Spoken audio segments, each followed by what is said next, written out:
Salut à tous, on se retrouve pour l'épisode 25 de la saison 4 de l'Attaque des Titans. C'est un épisode qui va se dérouler principalement autour d'un feu de camp.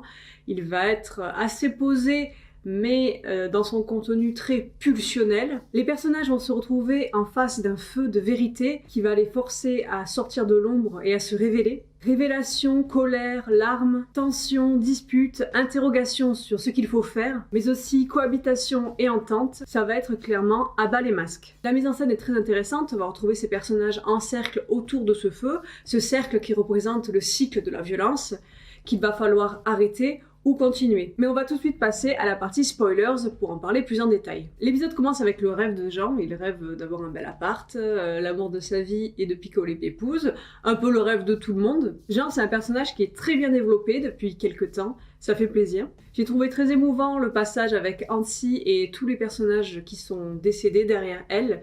On revoit Petra, Erwin, tout ça. Il y a la pression de tous ces personnages du passé qui sont là pour appuyer sur les personnages qui sont en train de se demander qu'est-ce qu'il faut faire. Est-ce qu'il faut tuer Eren? Est-ce qu'il faut le stopper? Est-ce qu'il faut le laisser faire? Mais Hansi, elle est clairement contre le massacre de masse. Et je vous conseille de ne pas apprécier ce genre d'acte, vous aussi. Ensuite, il y a cette réunification du malaise autour d'un feu de camp. On est clairement sur du Koh-Lanta quand tous les participants vont se fighter. Et là, il n'y a personne qui a le collier d'immunité. Sur une échelle de malaise, on est à peu près sur un repas de famille la veille des élections. Hansi m'a fait délirer avec son ragoût, c'est clairement la meilleure. Elle est en mode suisse. No fighting. No fucking fighting. No fighting. On dirait vraiment la psychologue qui va s'occuper d'une thérapie de groupe. Elle va avoir du boulot. Quoi de mieux pour commencer l'apéro, à part des olives, de demander est-ce qu'on va buter Eren? Et la question, elle est pas vite répondue, elle reste délicate, ça reste quand même leur pote. Yelena, elle se fait un peu remettre en place, parce qu'on lui rappelle qu'elle aussi, elle avait des rêves chelous avec son prince Sig. Bon, Sig, c'est clairement pas le prince de Lu, c'est plus le prince velu. Il y a beaucoup de petits éléments qui m'ont fait rire, comme par exemple Yelena quand elle caresse Pieck, le titan charrette. Pieck, tu vois qu'elle kiffe, elle est complètement perchée. Et c'est ça que j'adore chez elle. Elle s'en fout du débat, elle veut juste sa petite caresse. À un moment, je me suis dit, bon, ils ont la flemme carrément d'animer les personnages, on nous filme les branches et les arbres pendant 5 minutes. Non, sérieusement, je pense que ce choix artistique, c'est fait pour souligner le malaise, le fait qu'on détourne le regard, qu'on essaie de regarder autre chose que la vérité. À présent, je vais vous offrir l'analyse la plus poussée des analyses, l'analyse du symbolisme du ragoût. Quand on dit que chaque détail compte, même ce ragoût il compte, c'est plein de petits éléments, plein de personnages qui ne se ressemblent pas, qui sont mis ensemble et ensemble ils vont former une alliance, une recette, quelque chose qui a bon goût. Ils sont là, ils mijotent dans un liquide rouge qui peut représenter le sang, la pulsion, et quand la tension monte trop fort, ça se met à bouillir, telle la colère entre tous les personnages. Vous en faites ce que vous voulez de cette analyse. Moi, je la trouve un petit peu pertinente. Bon, maintenant, on va parler de ce qui fait mal, on va parler de Reiner.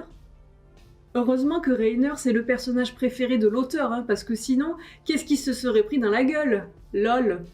Comment il t'a défoncé?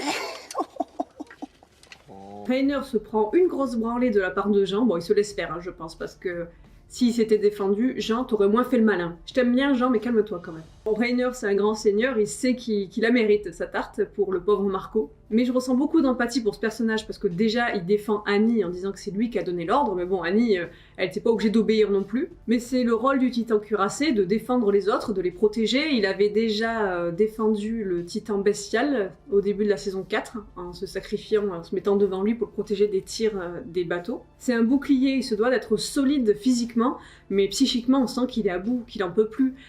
Et on ressent que face à Jean, il cherche les coups. Il a besoin qu'on le frappe. Il est dans une position un petit peu de recherche du passage à l'acte. Il était déjà suicidaire. Et là, il a besoin qu'on le frappe pour le faire payer. Il culpabilise. Et d'un autre côté, inconsciemment, il aimerait vraiment que quelqu'un lui pardonne un jour. Même s'il sait que c'est impardonnable, il a toujours un petit peu cet espoir inconscient. Bon, heureusement qu'il se régénère vite. Le lendemain matin, c'est plus Jacouille la fripouille. Ouah, c'est laid! Et toujours grand seigneur dans la charrette, il dit à Jean non mais je mérite pas le pardon, t'inquiète, c'est oublié quoi. Je tiens à souligner l'apparition de Levi, qui est insolent jusqu'au bout. Le mec intervient pour dire vous pouvez fermer vos gueules? Ta gueule! Encore une fois, j'ai adoré le développement de Gabi, qui fait preuve de plus de maturité que la plupart des adultes. En même temps, c'est quand même la reine des tête-à-tête. Demandez à Eren. En conclusion, c'était un épisode tendu, chacun a posé ses péchés sur la table, ses vérités. Maintenant qu'on s'est tout dit, on va aller se bagarrer. N'hésitez pas à vous abonner, à partager, à lâcher un pouce bleu. Il commence à rester peu d'épisodes, je suis un peu dégoûtée, mais apparemment ça peut pas contenir tout le manga, donc on va voir ce qui nous prépare par la suite. J'espère que ça va pas conclure rapidement. N'hésitez pas à me dire en commentaire ce que vous avez pensé de l'épisode, et je vous dis à la semaine prochaine.